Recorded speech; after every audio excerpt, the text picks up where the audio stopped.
Sebagai orang tua, setiap kita turut punya cita-cita bagi masa depan anak yang menemukan kehidupannya yang lebih baik, lebih bahagia, dan penuh dengan keberhasilan. Ya, salah satu caranya untuk mengantar anak-anak kita kepada cita-cita tersebut dengan memberikan dukungan dan berbagai cara. Dukungan itu bisa berbagai bentuk, dari dengan menyediakan fasilitas dana, kemudian fasilitas dan disiplin lainnya, sehingga rasanya bahagia sekali bila kita menyaksikan anak-anak kita mencapai cita-cita tersebut. Namun demikian, dalam proses dukungan tersebut, bisa saja kita sebagai orang tua hanya berfokus kepada hasil yang diinginkan kepada kita. Tapi kita lupa dengan proses yang sedang dijalani oleh si anak. Bisa jadi anak kita dalam menjalankan prosesnya di tengah jalan ternyata mengalami kendala. Pertanyaannya, apakah kita hanya memikirkan hasil di depan atau kita juga mengikuti prosesnya? Ya, kadangkala tidak disadari atau tidak dipungkiri, anak merasa frustasi, capek, putus asa, atau bahkan seperti menyerah. Nah, ini sebagai orang tua ini, sekali lagi, jangan hanya memikirkan goalnya yang saja yang dicapai. Jangan melulu berpikir anakku harus mencapai keinginannya. Tapi disinilah begitu pentingnya mendengar keluh kesah anak. Mendengarkan dengan hati, apakah ini anakku sedang baik-baik saja, atau malah berada dalam titik di mana dia sedang tidak baik-baik saja.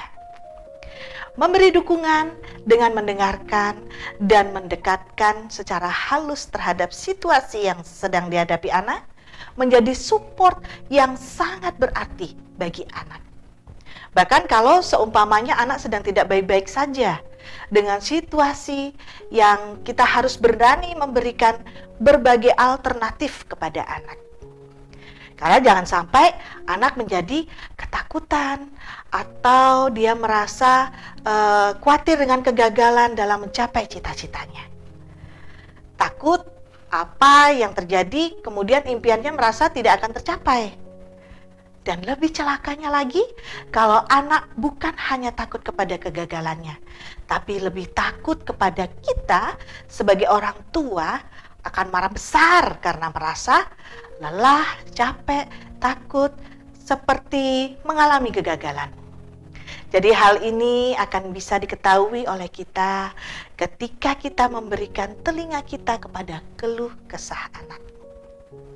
Anak-anak kita punya perasaan dan hati di mana terkadang mereka juga mengalami masa-masa sulit. Mereka membuat seakan-akan sedang lagi mau jatuh ini.